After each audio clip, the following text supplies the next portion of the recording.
Welcome to PrimeAlpha's interview series, insights from industry practitioners discussing their journey and their discoveries. Hello, my name is Amanda Jogia, the CEO of PrimeAlpha, an online ecosystem bringing together alternative opportunities and their investors. Today, we have Anna Bailey, the CIO and Portfolio Manager for HedgeAct's Life Settlements Waterford Fund. Welcome, Anna. Thank you so much, Amanda, for having me. It's really interesting because I met Anna almost over 3 years ago. I'm having a full circle moment right now, getting to interview her. So I'm very excited. I was super excited too when I saw it was you. I was like, I know her. This is going to be fun. So we're always about promoting female PMs. So this is also doubly exciting. So let's get started. So Anna, tell us about your career journey and what led you here. So oddly enough, my career journey began right after grad school. I was studying German at the University of Maryland, College Park. Ended up then being in DC for about 8 years after that. And I started literally right after I graduated. I had my first interview. It was with a now defunct life settlement provider called Secondary Life Capital based in DC. I started there as a case analyst and then quickly moved up to being the quality control manager. And then ultimately I became the director of operations. So I ran a very small provider. I had about 14 people on my team. It was a really great experience. I'm very thankful for that. I kind of got pulled into the industry because of my German language skills. All the first funds that kind of started in the senior life settlements were all German funds.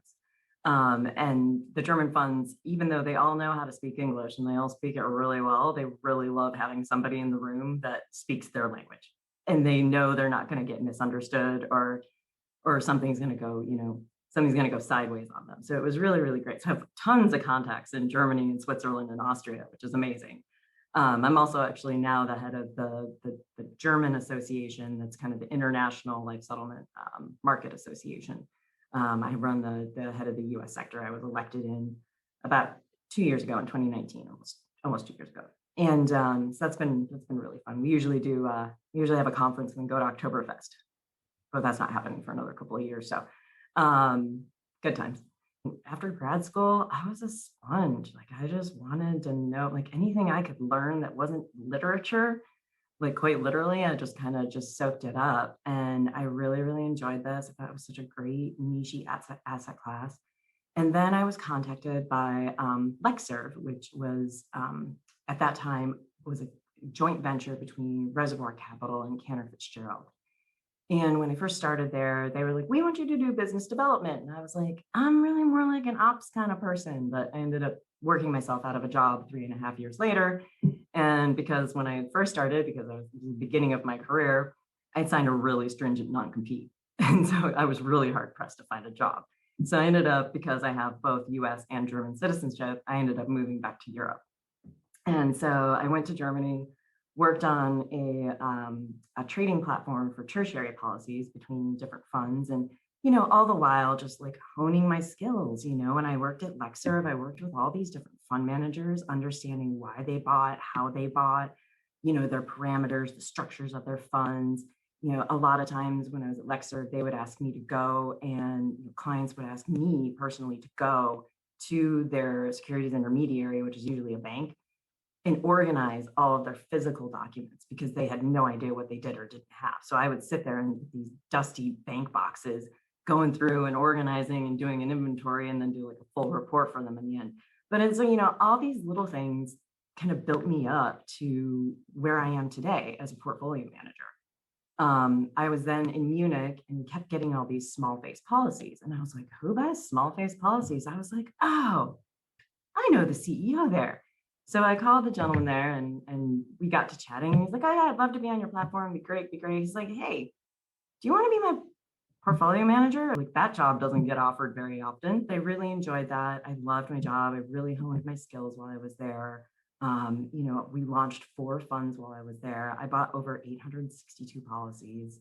One of the best track records in the industry.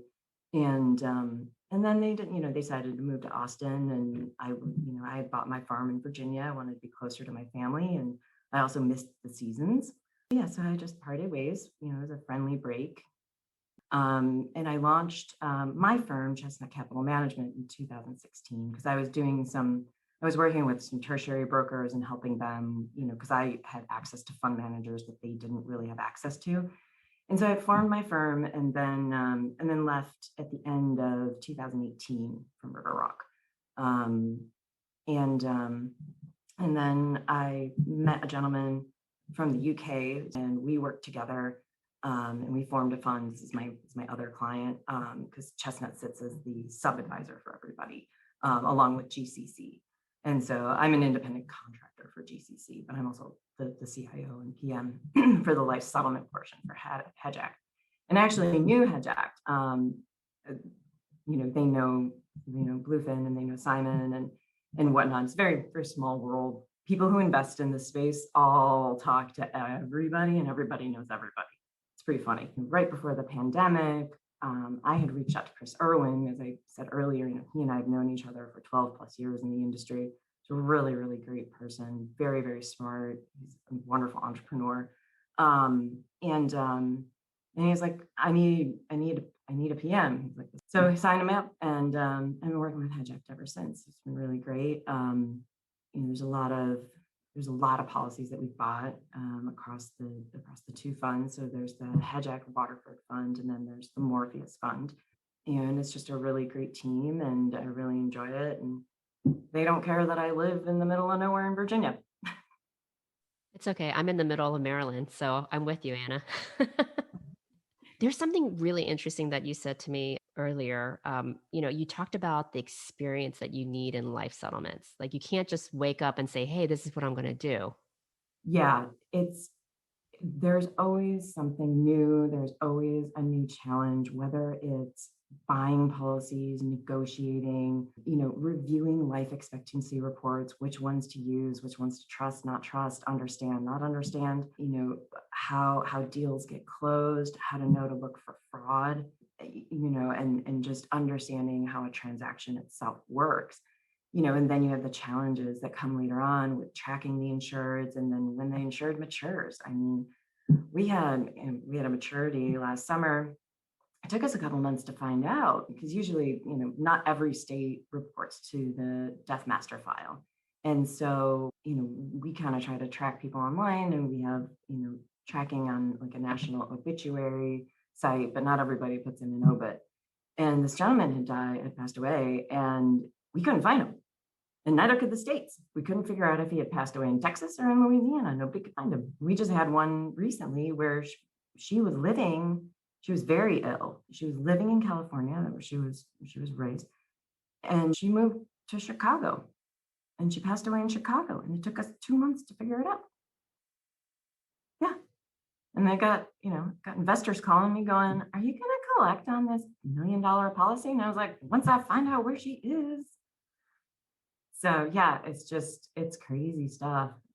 We had one that passed away that had matured in Arizona, and the daughter had apparently called the life settlement broker, and they never passed the information on to us. So we didn't find out for another 6 months. So it's just, yeah, there's just as much art to this as there is math and science. And a lot of groups that you're going to talk to, it's all statistics and go big or go home. And it's like, no, you don't have to do that. You'll be fine. You don't want to be in a fund in this industry that's over $1 billion, because you're not going to get the returns you're expecting. You need someone who's really paying attention to tail risk, maturity risk, understanding what the life expectancy report is telling you. I swear, if I have to go to one more conference and somebody gets up and says LE estimates in their speech, I'm going to stand up and start screaming at them, because they're just saying estimate, because that's what the word life expectancy is. It's a life estimate. It's not a hard number.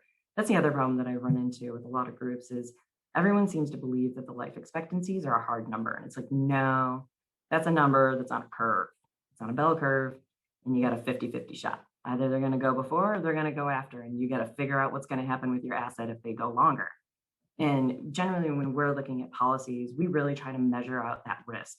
And we look at what point, if I pay X value plus my cash flows of the premium payments that I need to make throughout the, over the life of the policy and the life of the insured.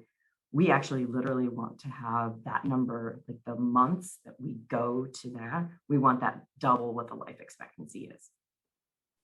What is the new thing that's happening in the industry? You were saying that it started in, did you say 1901? I can't remember if the Supreme Court decision was 1901 or 1911. So, I mean, what's a new thing that's happening in the industry, or something that is kind of evolving? The new thing that's happening is licensed life settlement providers such as Coventry and Abacus have kind of started this direct-to-consumer business, because the way that the licensing works with a life settlement provider is they can also act as a licensed life settlement broker.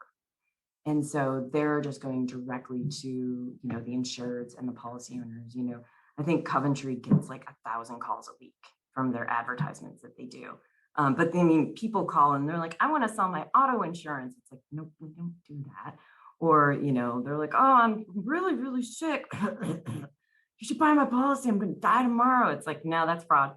They're doing a lot of work to weed out the bad stuff, and and help out the people that they can't help out. And so that's been really nice. Abacus Settlements is doing the same thing. A lot of the providers have been doing it for years, but it's become like kind of the new thing. And so what they do is they kind of warehouse these policies, and then they bring them to other fund managers so that you can kind of take down a block of policies in a month, versus, if you had 20 bids out on a policy, they might all close in 3 months or plus. Whereas, going to Coventry, it's like going to BJ's or Sam's Club, or Costco. You just buy in bulk. It's been a good thing for the industry, and also for, the kind of the consumer awareness that's slowly starting to grow. But, their commercials are a lot like pharmaceutical commercials where, there's this new pill and you're kind of sitting there going, what is the pill for? Like, what does it do? And like, oh, I'm going to have to click on this and figure it out.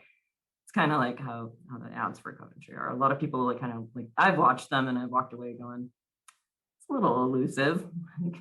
But it's like I said earlier, your life insurance and like the concept of a life settlement is so foreign to people, just because they just don't understand it. And I think once people start to understand it more, we're really trying to push consumer education.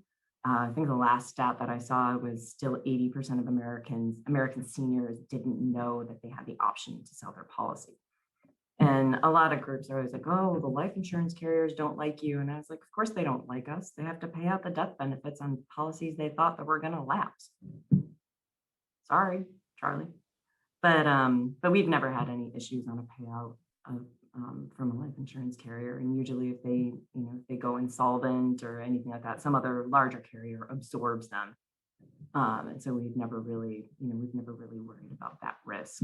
Another group the other day talked to me about, and I don't know how they came across us, or how they would know this, but they were very, very concerned about cost of insurance increases. So Phoenix Life and a few others had done some pretty hefty cost of insurance increases. These mainly and mostly affected stranger originated life insurance, which was a couple of premium finance programs that happened in like 2004 to 2008 realm. We don't buy any of that stuff, so I don't really worry about it. What are some future trends that you're seeing in the industry?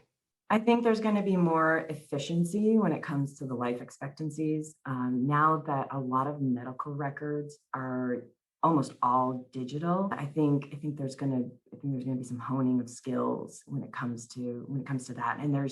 And also, back in the day, they didn't have a lot of data to go off of, and now these days, they've underwritten thousands of insureds and re-underwritten them, and they've also kind of honed their medical skills and the groups that they're. So I feel like there's going to be, we're always refining ourselves, and we're always getting better and just becoming more transparent. And, you don't see, a lot of times when you get new players in the market, they're just thinking they're going to come in, make a quick buck and run away. And it's like, no, this is a long-term, we're in longevity and mortality. You got to stick around for more than 2 years. If you want to sit at the big boys table, let's put it that way. You have I could hear it in your voice. You have such a passion for Oh this. yeah. I'm totally like, I'm so like, I love my job. I like just, I get up in the morning and I'm just like, I'm excited. I'm like, all right, what do we got to do today? We got premiums. We got to check on this thing. We got to do this. We got to do LEs. We got to, I got to price this portfolio. And it's super funny too. A lot of times groups are always like, oh, there's no policies in the market. We can't, can't spend the cash our investors gave us. Not like, give it to me. I'm like, I got plenty of policies. No dry spells over here. I mean, we've been tracking this space for a while, and really seeing the evolution even in the last 5 years. And I think the fact that there are more players coming on is probably a good thing. Yeah, it'll just expand the whole industry. I mean, like what you said, 80% of seniors don't know that they can sell their policies. So there's Exactly. a lot of roadway to go. And in any given year, there's 11 plus trillion dollars of life insurance in force. And we've only settled in the last 20 years, 100 billion, which is like a fingernail clipping to the life insurance world, carriers world. When you talk about the mathematics of it. Yeah, tremendous. So my final question, which I always like to ask, is what do you think is your superpower? I think my superpower is that because I've been doing this for so long and I really understand the asset class, I understand how different players work. And I know how to I know the operational side, not just I'm the face of a company kind of like. I get, I'm not the one who walks past the printer and expects somebody else to put paper in it when I need to have paper in it. I bend over, grab a ream of paper and put it in the printer. And I don't complain about it. I just do it. And, a lot of the brokers for years have always said about me that I'm just like, I'm the get it done girl. Like I just get deals done and I don't cut corners. And a lot of people have congratulated me on that too. It's just that's kind of it's my superpower. I make sure that deals get done. They get done efficiently. We're not cutting corners. We're not putting our investors in harm's way. Another thing that I always say to investors when they ask me, why should we invest with you? I say, because you're hiring me to be a good steward of your money, of your investment, to make you more money. And I'm good at that. And so, so it's pretty exciting. I also am a published author now too. Sorry, side note. Not about life settlements. It's actually a children's book. Oh, even better. I love children's books. Yeah, it's available on Amazon. It's called The 3-Day Heist. Yeah, I had written it a few years ago and right before lockdown because I was stuck at home because of my foot. I found this publisher in London. And I was like, I'm in London all the time. And they take online submissions. And so I submitted it. And a year later, my publication date was March 25th. So very exciting. And I'm turning it into a series. So I'll let you know when the rest of them come out. Oh, congratulations. That's amazing. I love that. Well, Anna, thank you so much for your time. We learned a lot today. In the podcast, in the notes, we'll put contact information for Anna and for HedgeAct. And hope you'll join us next time.